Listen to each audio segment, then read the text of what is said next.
This is the Late Round Podcast with your host, JJ Zacharisa.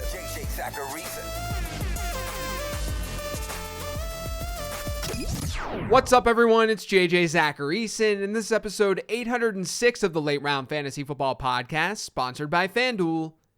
Thanks for tuning in. Before getting into this week's transactions, I wanted to direct all of you to the Late Round Fantasy Football social channels. There's a YouTube channel that has clips from a lot of the shows that I do. There's an Instagram account at LateRoundFF where I'm posting data every single day. There's even a TikTok account. Just search Late Round Fantasy Football and you should find what you're looking for. Now let's get to these transactions. Add De'Von Achane. So we all know what De'Von Achane did in week 3. He scored 51.3 PPR points. It was just the fourth time that a running back scored 50 points since 2016. And he did it with a 43% running back rush share and a 14% target share. Now, the reason Achane was a player to target in the late round draft guide this offseason, and why he was something I featured on this show before week 1, was because he's quite literally the perfect fit for this offense. We'd seen smaller, speedy backs thrive in this system in the past, whether it be Elijah Mitchell or Raheem Mostert. And Achane was a better prospect than those guys. And then on top of that, he was in an ambiguous backfield and he was a rookie. Those are the things that I'm always looking for. But I wasn't expecting this. Of course I wasn't expecting this. Now, the Dolphins aren't going to be playing the Broncos every week. The Broncos defense has been atrocious to start the year. But there's no chance Miami now just lets De'Von Achane sit on the bench, even if and when Jeff Wilson is back. Is he going to hit 18 carries a game? Probably not. Like I said, he had a 43% running back rush share. That's rarely going to equate to 18 rushes. And he's also an undersized back. He's not someone who profiles like a Saquon Barkley. He's not going to see that kind of workload. But 10 carries a game, 12 carries a game, those are realistic expectations for De'Von Achane week in and week out. And given his speed and given his ability and given his fit in this offense, 10 to 12 touches on the ground and a handful of targets can go a long way. Now, hopefully you already have him on your roster. But if he's on your waiver wire, he's available in 59% of Yahoo leagues still. If he's on your waiver wire, it's time to break the bank. This is why we don't let go of rookies after just a couple of weeks. Hold Zach Charbonnet. Now, speaking of rookie running backs, Zach Charbonnet, he's kind of been disappointing to start the year. But right now, after week 3, this is not the time to give up. Kenneth Walker's the dude in that offense. There's no doubt. He's the one that you want in fantasy football. But that backfield split has gradually changed over the first 3 weeks of the season. In week 1, Charbonnet played 24% of Seattle's snaps. That moved up to 28% in week 2. This past week, it was 44%. And Charbonnet looked good against Carolina in week 3. He had a 67% success rate, while Walker had a 56% success rate. That's according to Next Gen Stats. What this is telling me is that in positive game script environments, Charbonnet could be useful in fantasy football. And then there's the obvious upside if an injury occurs to Kenneth Walker. This is the exact type of upside player that you should have on your bench. Add Quentin Johnston and Josh Palmer. Mike Williams is done for the year with a knee injury. That's going to change the way the Chargers deploy their wide receivers. After 3 games, Keenan Allen has run the most routes on this team. He has 122 of them. Josh Palmer is at 88.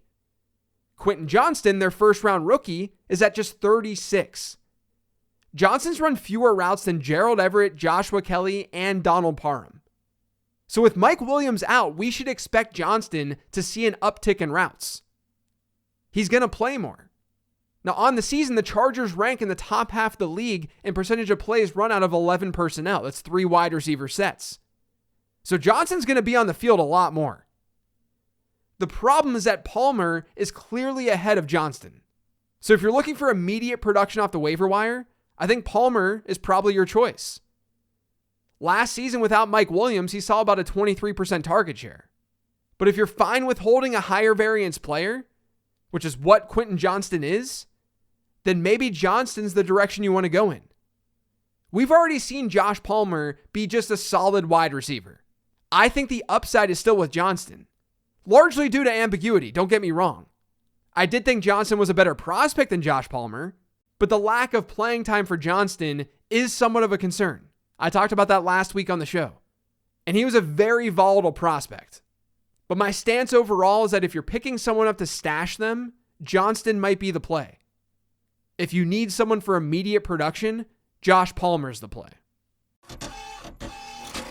Sell Dameon Pierce. So the Texans saw a negative game script in week 1 and week 2. That led to Dameon Pierce not seeing great snap rates. He had a 46% snap rate in week 1 and then a 49% snap rate in week 2. In week 3, Houston had a nice game. They had a positive game flow for that offense. Even still, Pierce only had a 54% snap share.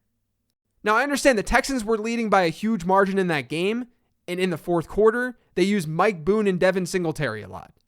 They outsnapped Pierce in the fourth quarter. But what this tells me is that Pierce isn't even the automatic closer for that team. And once again in week 3, he wasn't the team's primary pass catcher out of the backfield. Singletary ran more routes than Pierce for a second consecutive week. And then on top of all of that, the Texans' offensive line is a mess. That's led to inefficiency on the ground. So we're looking at the following. The Texans aren't using Dameon Pierce as a bell cow. In polar opposite game scripts, he's still not been a dominant force in that offense. I think he's the most talented back that they have, but they're not using him as a bell cow. But he found the end zone in week 3. He ended the day as a solid RB2 in fantasy. So there could be an opportunity to sell high. And I think he is a sell high candidate because I'm not sure this role is going to change. Given the evidence we have right now, he's not looking like a bell cow running back here in 2023. Buy Rhamondre Stevenson. So a lot of fantasy managers are going to look at that box score between the Jets and the Patriots this past weekend, and they're going to think this Patriots backfield is going to be split moving forward. That it's going to be a headache to figure out. Because in week 3, Ezekiel Elliott saw 16 rush attempts. Rhamondre Stevenson had 19. Ezekiel Elliott had 80 yards rushing. Stevenson had 59. So a lot of people are going to look at that and say Elliott was the better player on the ground in week 3.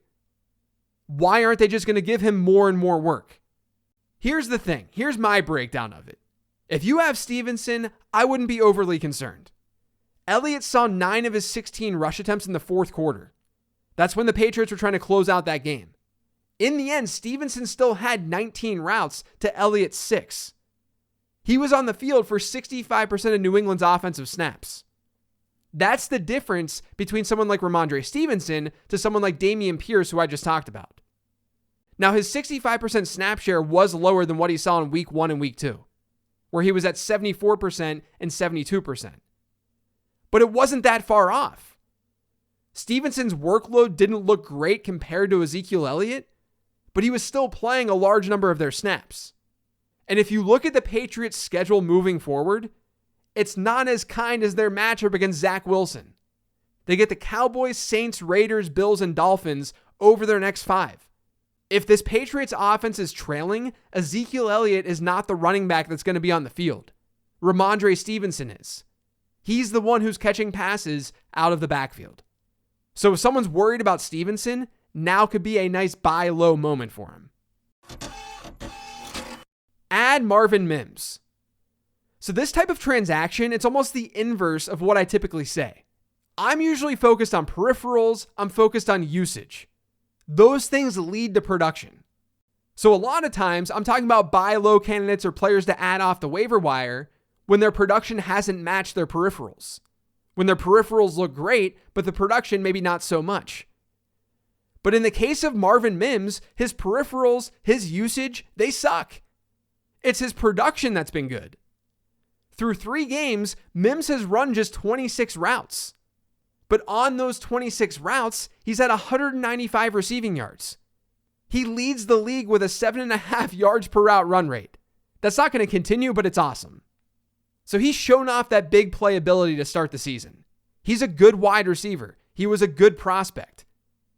It's why I talked about him pre-week 1. It's only a matter of time before he sees more snaps in this offense. Sell DJ Moore. I really wanted the Bears to show us something in week 3.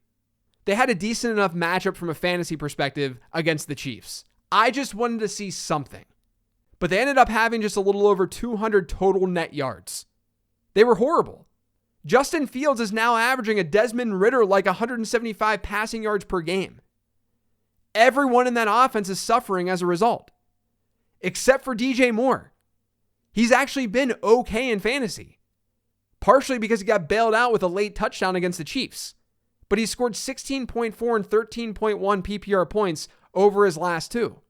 And during that time, he has a 27.5% target share per game. Those peripherals are not bad. It's just hard to trust those peripherals in this offense. Because after 3 weeks, they rank 31st in adjusted completion rate, 30th in pressure rate allowed, and 28th in passing volume. I don't think DJ Moore is going to be completely unusable moving forward. He's a good wide receiver. But I understand if you don't want to deal with this anymore. They do have a favorable matchup against the Broncos next week, but it's really, really hard to buy into this offense right now, whether it's the coaching or whether it's Justin Fields himself.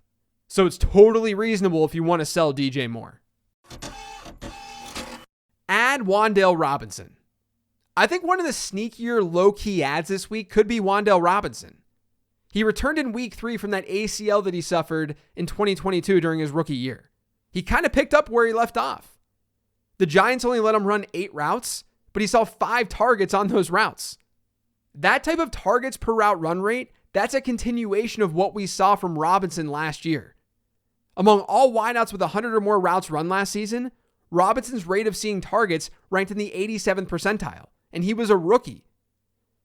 He's a talented player. His role should grow as the season moves on. So it's not a bad idea to get him right now rather than waiting for that production to match. Buy Jordan Addison. So prior to Monday Night Football, no team in the league has more pass attempts than the Minnesota Vikings. And that's what we saw last year. They were 3rd in the NFL last season in pass attempts. That's huge for the team's pass catchers. Justin Jefferson, he's going to dominate. TJ Hawkinson, he's going to see a lot of looks too. But even the secondary players like Jordan Addison and KJ Osborne, they can be relevant as well. But the reason I'm calling Addison out here is because he's still playing behind the aforementioned Osborne. Addison's run 27 fewer routes than Osborne this year, but he has 4 more catches and 84 more receiving yards. His yards per route run is 1.71, which is a really solid number, especially for a rookie. KJ Osborne's 0.75. That number would have ranked in the 12th percentile at wide receiver last year. So it's only a matter of time before Addison leapfrogs Osborne. He's going to become the number 2 wide receiver on this team because he's more talented than KJ Osborne is. And when that happens, when Addison becomes the number 2, he's going to be playing more snaps and he's going to be running more routes. That's going to lead to more fantasy production. Add Tyjae Spears. So we've now seen Tyjae Spears outsnap Derrick Henry in 2 of 3 games this year. And he's also run 8 more routes. That's led to target shares of 12.1%, 8.3%, and 16.7% across his first 3 games. In PPR formats, Spears has a chance to be usable without a Derrick Henry injury. And that'll definitely be the case in more negative game script environments, which they could face over the next few weeks because they get the Bengals and Ravens upcoming. And then Spears obviously has that upside if Derrick Henry gets hurt. And Henry's already dealing with a toe injury. Spears is available in 76% of Yahoo leagues. You got to add him this week. Sell Deshaun Watson. So look, I like Deshaun Watson as a fantasy asset entering the season. I thought he was a value in drafts because the upside was there. I'm chasing upside. That's the way that I play fantasy football. That's the way that I analyze fantasy football. But it's very clear just by watching Deshaun Watson that he's not going to be the Deshaun Watson of old. The chance of that happening seems very slim. On the season, Watson's 22nd in completion rate over expected. He's 25th in expected points added per dropback. Now, he walked away from week 3 looking okay, but he also faced the Titans defense. It's a known pass funnel defense. Entering the week, Tennessee was dead last in air yards per attempt allowed, 24th in total touchdowns allowed, and 26th in passing expected points added per dropback allowed. In week 4, Cleveland gets Baltimore, divisional opponent. Then it's their bye week in week 5. And then they get San Francisco after that bye week. That's a tough stretch. So coming off a nice outing and with 2 QB1 performances to start the season, Watson's a nice sell high. Add Josh Downs. So I do want to say, if Tank Dell's out there on your waiver wire, you should be grabbing him. I'm not talking about him on today's show because I talked about him last week. Instead, let's talk about another rookie in Josh Downs. Downs was someone that my prospect model liked quite a bit. He fell further in the NFL draft than most thought, and that gave him a strong draft capital delta. That's a metric that I created to show how my model viewed a player versus how the NFL drafted, where he was actually drafted. Downs is a slot guy. He played 67% of his snaps from that area of the field against Baltimore in week 3. He ended up leading the Colts with 12 targets. His target shares over the first 3 weeks of the season, 17.9%, 16.1%, and 28.6%. That's impressive for a rookie. Now, Alec Pierce is also another wideout on that team. We know that Michael Pittman's the number 1. But Downs has outperformed him to start the year. Pierce has run 16 more routes, but Downs has 9 more receptions and 48 more yards. Now, I do think the Colts are still going to be a fairly run-heavy team with Anthony Richardson. But Downs' role could grow into something bigger. So at the very least, he should be on your radar. Buy Christian Watson. Some of you are probably struggling to get a win right now. You need some sort of change within your lineup. You might need someone like Christian Watson. Not only is Watson a very high variance player, he looks like he could be a stud, but he also looks like he might be the next Chase Claypool. So not only does he have that variance, but he still hasn't played a regular season snap this year. Fortunately, it does sound like he's close to returning to the field after dealing with his hamstring. He was practicing last week. And that's exciting news because Jordan Love, without Christian Watson, is 3rd in the NFL in air yards. And Watson's coming off that rookie season where he had a yards per route run rate above 2.25. The reason that's important is because since 2011, the only first-year wide receivers to hit that mark have been Odell Beckham, Jamar Chase, Justin Jefferson, A.J. Brown, Tyreek Hill, and Chris Olave. That's unbelievable company to be part of. Targeting and trading for Christian Watson right now is absolutely risky, but his manager might be sick of dealing with this injury. He might be the boost that your team needs. Add C.J. Stroud. C.J. Stroud has been awesome to start the year, even in fantasy football. He had a rough week 1, but he's had back-to-back 20-point performances. He ranks in the top half of the league in EPA per dropback. And Houston looked really competent against Jacksonville in week 3. Now, over their next 2 games, they get the Steelers and the Falcons. Those aren't necessarily ideal matchups. Pittsburgh might have an easy time against this Texans offensive line. And the Falcons have actually been okay in adjusted fantasy points allowed to quarterbacks this year. Even if they're not perfect opponents, though, Stroud could have some long-term upside. So if you're a quarterback-needy team, you can add Stroud this week, and he still makes for a decent enough streamer. Add the Denver Broncos defense. The Denver defense has been one of the bigger disappointments in football this year. Their week 3 performance was horrific. And they've scored a combined 5 standard fantasy points to start the year. But guess what? In week 4, they get the Bears. Defenses against Chicago have ranked in the top 5 in weekly scoring every single week this season. I know it's not an easy play because the Broncos have not played well defensively. But this is exactly what defensive streaming is all about. That's it for today's show, though. Thanks to all of you for listening. If you yet subscribed to the Late Round Fantasy Football Podcast, make sure you are by searching for it pretty much anywhere podcasts can be found. And don't forget to follow me on Twitter @LateRoundQB. Thanks for listening, everyone. I'll talk to you tomorrow with the weekly 10 Trend Show.